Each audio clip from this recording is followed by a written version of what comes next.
உலகத்திலேயே டீல பால் ஊத்தி குடிக்கிற ஒரே கூட்டம் நம்ம தான், தெரியலையா? அதுக்கும் பின்னாடி ஒரு வரலாறு இருக்கு, நல்லா தெரிஞ்சுக்கணும். எல்லாத்துக்கும் பின்னாடி ஒரு காக்கா மாதிரி ஒரு கதை இருக்கு. பின்னாடி அந்த காலத்தில் காப்பி இல்லை அப்படின்னு ஒரு புக் இருக்கு. எல்லாம் இந்த மாதிரி சின்ன சின்ன புத்தகங்கள் தமிழ் மக்கள் வாங்கி படிக்கலாம். மிக மிக அழகான புத்தகம். ஏஆர் சலபதி, வெங்கடாச்சலபதினு சொல்லி அவர் ஒரு மிகப்பெரிய எழுத்தாளர். வஉசியை பத்தி பலவேறு புத்தகங்களை எழுதியிருக்காரு. மிகப்பெரிய ஆய்வாளர். அவர் எழுதின புத்தகம் அந்த காலத்தில் காப்பி இல்லை. அதுல என்ன நல்லா புரிஞ்சுக்கணும்னா, நாம டீ வந்து குடிச்சு பழக்கம் கிடையாது. அந்த காலத்தில் காப்பி இல்லை புத்தகத்துல ஒரு போஸ்டர் காட்டுவாங்க. அந்த போஸ்டர் அந்த ஒரு கட்டுரையில் எழுதியிருக்கும். அந்த போஸ்டர்ல என்ன கொடுப்பாங்கன்னா, இது மாதிரி ஒரு கூட்டத்துக்கு அழைப்பு கொடுத்து, அந்த கூட்டத்துக்கு அழைப்பு கொடுக்குற போஸ்டர்ல கீழே எழுதியிருப்பான், காபி டீ போன்ற லாகிரி வஸ்துக்கள் வழங்கப்பட மாட்டாது. அந்த அளவுக்கு அதுக்கு மேல ஒரு வெறுப்பு இருந்துச்சு. இப்ப நமக்கு சில மது வேண்டாம் அதெல்லாம் பேசுற அந்த வெறுப்பு இருக்கிற மாதிரி காபி டீ மேல வெறுப்பு இருந்த காலம் நமக்கிட்ட இருந்துச்சு.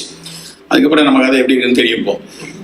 ஆனா என்ன நடந்தது அப்படின்னா, இங்கிலீஷ்கார பெரிய பெரிய துறமார்கள் இருக்காங்களா, இங்கிலீஷ் கலெக்டர்கள்லாம் 1850களில் ஃபர்ஸ்ட் டீ இங்கே வந்தோடனே அவங்களுக்கு அது ஒரு மிக முக்கியமான பானம். சூடா டீ கலெக்டரேட்ல கொடுப்பாங்க. அப்ப டீ கலெக்டருக்கு வந்த உடனே அவர் கலெக்டருக்கு பக்கத்துல நம்மளால படிச்ச பெரிய ஆளுங்க பல பேர் உட்காந்துருப்பான்ல, அடுத்த லெவல் ஆஃபீஸர். அவன் வீட்டுல இருந்து பால் கொண்டு வந்திருப்பான். அவங்க வீட்டுல சொல்லி அனுப்பிச்சிருப்பான், இதாண்டா நல்லது, இதை குடி அப்படின்னு சொல்லி. அவர் வந்து துரை வந்து டீ குடிப்பாரு. அவரை இப்படி ஒன் கப் குடி கொடுக்கும்போது துரை சொல்றாரு, வேணாம்னு சொல்லக்கூடாது, ஆனா வீட்டுல அம்மா இதை கொடுத்து அனுப்பிச்சிருக்கா, என்ன பண்றது, ரெண்டையும் ஒன்னா கலக்கலாம். உண்மையிலே நடந்தது. அப்படிதான் வந்து நம்ம இப்ப குடிக்கிற பால் பாயசம், தேநீர் பால் பாயசம் சாப்பிடுறது அப்படி வந்ததுதான். அதனால காலையில டேக் ஹோம் மெசேஜா ஒமேகால எடுத்துக்க வேண்டியது, உங்களுடைய காலை பானம் ஃபங்க்ஷனல் பிவரேஜா மாத்துங்க. தினம் வேணாம். நான் சித்தா டாக்டர்னால வந்து மருந்து எழுதும் போது முக்கியமா பத்தியம் சொல்லுவோம். நான் மருந்து பேனா வச்சோடனே சில பேஷண்ட் சொல்லுவாங்க, சார் ஒரே ஒரு நிமிஷம் இந்த காப்பியை மட்டும் வேணான்றாங்க, அது வேணாம் சொன்னீங்கன்னா இப்பவே ஃபீஸை கொடுத்துட்டு கிளம்பிடுறேன், அதெல்லாம் விடிச்சிடும் எனக்கு அப்படின்னா. அப்புறம் அவங்க அந்த அளவுக்கு காஃபி மேல வந்து, அதுவும் அந்த கும்பகோணம் டிகிரி காஃபி காலங்காத்தால அந்த ஃபில்டரை போட்டு அதுல இறக்கி, எனக்கும் அந்த காஃபி பிடிக்கும். நான் சும்மாலாம் பொய் சொல்ல விரும்பல, காஃபி பிடிக்கும். ஆனா அது மேல ஒரு பேய் வெறியோட இருக்கக்கூடிய பீப்புளை பார்க்கும்போது, நான் காலையில அப்படிதான் குடிச்சானோ, அப்படியே கள்ளி சொட்டா இறங்கணும், அது மாதிரி நான் வந்து பால் வந்து வச்சு சாப்பிடணும்னு நினைக்கிற ஒரு அடிக்ஷன். ஏன்னா உண்மையிலேயே நார்மலா இவங்க இங்கே சாப்பிட்ற காஃபிலாம் கசப்பதானே இருக்கு, பயங்கர தண்ணியா இருக்கு இல்லையா? ஆனா கேஃபின் கம்மி தான். ஆனா நம்ம ஊர் டிகிரி காஃபியோட கேஃபின் அதிகம், மிக அதிகம். அது ஃபில்டர் பண்ணி வரும்போது மிக அதிகம். உண்மையிலேயே பிரெக்னென்ட் லேடிஸ், லாக்டேட்டிங் மதர்ஸ் எல்லாம் அந்த காஃபி சாப்பிடக்கூடாது, அவ்வளோ கஷ்டம். அது நம்ம டிகிரி காஃபி எடுக்கக்கூடாது. ஒரு நாளோ 2 நாளோ நம்ம ஆசைக்கு சாப்பிட்ட, ஒரு ஞாயிற்றுக்கிழமை நீங்கள் எல்லாரும் காஃபி குடிக்கணும், குடிச்சிக்கோங்க. டீ ஒரு நாள் இது மாதிரி பால் சேர்த்து குடிக்கணும், குடிச்சிக்கோங்க. ஒரு நாள் இன்னைக்கு ஒரு நாள் குடிக்கலாம். மீதி 5 நாள் நம்முடைய காலை பானம் ஒரு ஃபங்க்ஷனல் பிவரேஜா இருக்கும். எப்படி இருக்கலாம்? சாதாரண இஞ்சி டீ குடிக்கலாம். இஞ்சி ஒரு ஸ்பூன் சார், இஞ்சி சாறு, கொஞ்சம் தேன், கொஞ்சம் எலுமிச்சம் சாறு போட்டு குடிக்கலாம். ஏன்னா அது மேல வந்து ஒரு டீல இருக்கிற உறுப்பு வரமாட்டேங்குது, அது என்னத்தை பண்ணிட போகுது. ஆனா உண்மையில யோசிச்சு பார்த்தீங்கன்னா, அந்த ஒரு ஸ்பூன் 5 ml இஞ்சி சாரும், அந்த ஒரு ஸ்பூன் நெல்லிக்காய் சாரோ, எலுமிச்சம்பழச்சாரோ, தேனோ, வெந்நீரோ சேர்த்து அதை வந்து ஒரு வெஸ்டர்ன் அனாலிட்டிக்கல் ஐஸ் வச்சு நியூட்ரிஷனல் ஆஸ்பெக்ட்லையும் தெரப்பியூட்டிக் ஆஸ்பெக்ட்லையும் பார்த்தீங்கன்னா ஃபினாமினல் பெனிஃபிட்ஸ் அதில் இருக்கு. அதை நினைச்சு பார்க்க, நாங்கள் வந்து அது பித்தத்தை குறைக்கும்னு படிப்போம். பித்தத்தை குறைக்கணும் ஏன் படிக்கணும்? காலையில் எல்லாருக்கும் பித்தம் அதிகமாக இருக்கும். அந்த பித்தம் குறைக்கிற பானம் தான் காலை பானமாக இருக்கணும். இது எங்க தீரி. அதுக்கு இஞ்சி எலுமிச்சை பித்தத்தை குறைக்கக்கூடியது. அதே மாதிரி நீராகாரம், வெயில் குளத்துலயே வெயில் அடிக்க முடியும். சில நாட்கள் வெயில் அடிக்கிற நாட்கள்ல அன்னைக்கு வந்து நீராகாரம் எடுத்துக்கலாம். சாதத்தை தண்ணி ஊற்றி வச்சுட்டு காலையில நல்லா கரைச்சிட்டு அந்த சாதத்தை, அந்த நீராகாரத்தை காலையில் அருந்தலாம். One of the best probiotic food for the stomach, கட்டுக்கு. நீங்க உலகமே வந்து கட் பிரெயின் ஆக்சஸை பேசிட்டே இருக்கேன். நான் பாஸ்டன்ல நிறைய சயின்டிஸ்ட்டை பேசிட்டு இருந்தேன்.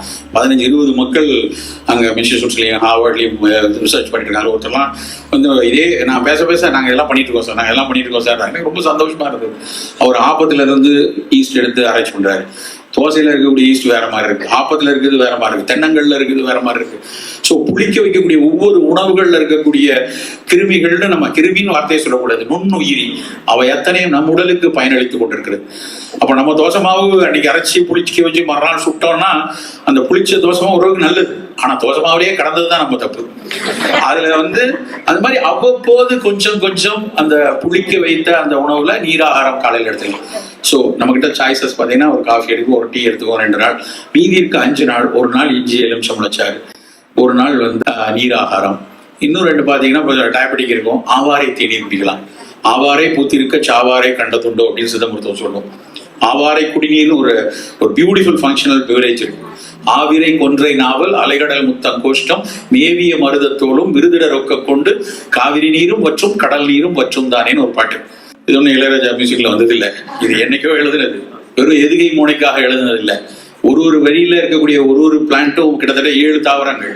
ஆவாரை கொன்றை நாவல் அலைக்கடல்ங்கிறது கடல் அழிஞ்சில், கோஷ்டம்னா சாதி கோஷ்டம், இவையெல்லாம் சேர்த்து எடுக்கக்கூடிய அந்த கஷாயம் காவிரி நீரும் வத்தும் கடல் நீரும் வத்தும்னு எழுதி முடிக்கிறான். என்ன அர்த்தம் அப்படின்னா, காவிரி நீர்னா யூரின்ல குளுக்கோஸ் போறது இனிப்பா இருக்கும். யூரின் டேஸ்டிங்கிறது வந்து உலகம் முழுக்க இருந்த ஒரு டயக்னோஸ்டிக் மெத்தட். பெரிய பெரிய பிரபுக்கள்லாம் ஐரோப்பால வந்து யூரினை டேஸ்ட் பண்றதுக்குனே ஒருத்தர் இருப்பான். மன்னருக்கு வந்து யூரின் கொஞ்சம் வேகமா போகுது, குலோப் ஜாமுன் சாப்பிட்டாரான்னு தெரியல, அதுல இனிப்பா இருக்கு, நாளையில இருந்து அவருக்கு அதை கட் பண்ணு சொல்றதுக்குனே ஒரு வைத்தியரை வச்சிருந்திருக்காங்க. அப்படியான அந்த சர்க்கரை அதிகம் கலந்து போகுதுன்னா டயபெட்டாலஜிஸ்ட் தெரியும், 180 தாண்டி சுகர் ஓடுது ரத்தத்துல அப்படின்னு தெரியும். அவர்களுக்கு அந்த காவிரி நீர் கடல் நீர் எப்படி இருக்கும், உப்பா இருக்கும். ஸோ மிகப்பெரிய அளவில் உனக்கு உப்பு கழியுது அப்படின்னா உனக்கு சீக்கேடிக்குள்ள போயாச்சுன்னு அர்த்தம். ஸோ 2க்குமான பானம் என்று எழுதியிருக்காங்க. இது வெறும் பாடல்.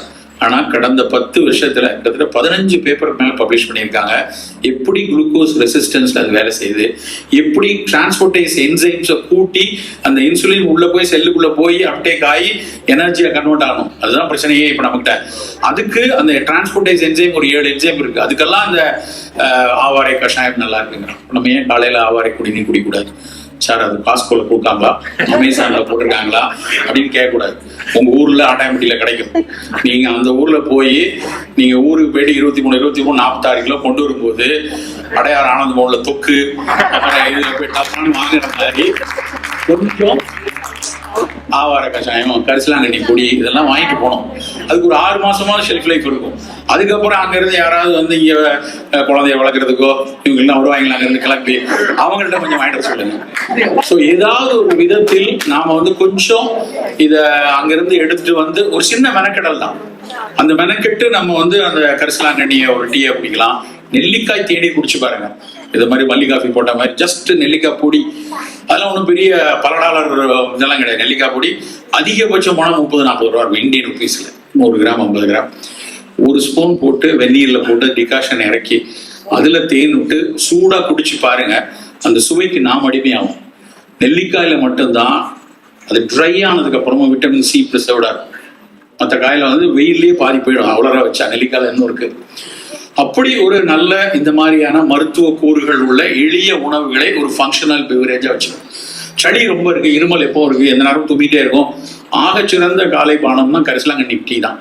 கரிசாலையை வள்ளலார் வந்து அப்படியே தொழுது வணங்கணுங்கிறார். அவ்வளவு வச்சிருப்ப. அதுக்கு பேரு தமிழ்ல சித்த மருத்துவத்துல பேரு தேகராஜன். தேகரா சச்சுரதம் தில்லிய நீர்நீர் கூட்டி பாகமுறை காய்ச்சி பருகுவார் காகமுனும் சளி தீரும் காணேன்னு ஒரு பாட்டு. காகம் உண்ணும் சளி தீரும், காக்கா உண்ணக்கூடிய சளி தீரும்னா என்ன அர்த்தம்னா, இருமி துப்பனானா துண்டா வந்து விழுற சளியை காக்கா கொத்திட்டு போயிடும். அது ஒரு ஹை புரோட்டீன், ஒரு மியூகோலைட்டிக், ஒரு மியூகோ புருலண்ட் ஸ்பூட்டம். அது உள்ள இருக்க புரதத்தோட சேர்ந்து வெளியே வரும். அப்படி ஒருத்தி இருமி துப்புறானா அவனுக்கு பிராங்கைட்டிஸ் இருக்கும், கிரானிக் பிராங்கைட்டிஸ் இருக்கும், இல்லைன்னா ஒரு அட்டோபிக் பிராங்கைட்டிஸ் இருக்கும். அப்படி இருக்கிறவளுக்கான பானம் என்று கரிசாலையை சொல்றாங்க. ஏகப்பட்ட ஆராய்ச்சிகள் நடந்தது. கோவிட் நேரத்துல கனடால உள்ள கான்காடா மெகிலாத்துல அங்க உள்ள பல்கலைக்கழகத்துல நிமோனியாவுக்கு பயன்படக்கூடிய பல்வேறு மூலிகைகளை உலகம் முழுக்க தேடினாங்க. அதுல தேடப்பட்ட மிக முக்கியமான மூலிகை வந்து கரிசலாங்கண்ணி. அவங்க ஆராய்ச்சி கொஞ்ச நாள் கழிச்சு கரிசால் அப்படின்னு ஒரு டேப்லெட் வந்தாலும் வரும். அதை நம்ம $4 கொடுத்து காஸ்கோல $2 கிடைக்கும் அப்படின்னு பார்க்க போவோம். ஆனா அது வரட்டும், அது 10 வருஷம் ஆகும். அதுக்கு ஒரு பேட்டன்ட் வரணும், அதுக்கு ஒரு பெரிய கம்பெனி எல்லாம் வரணும்.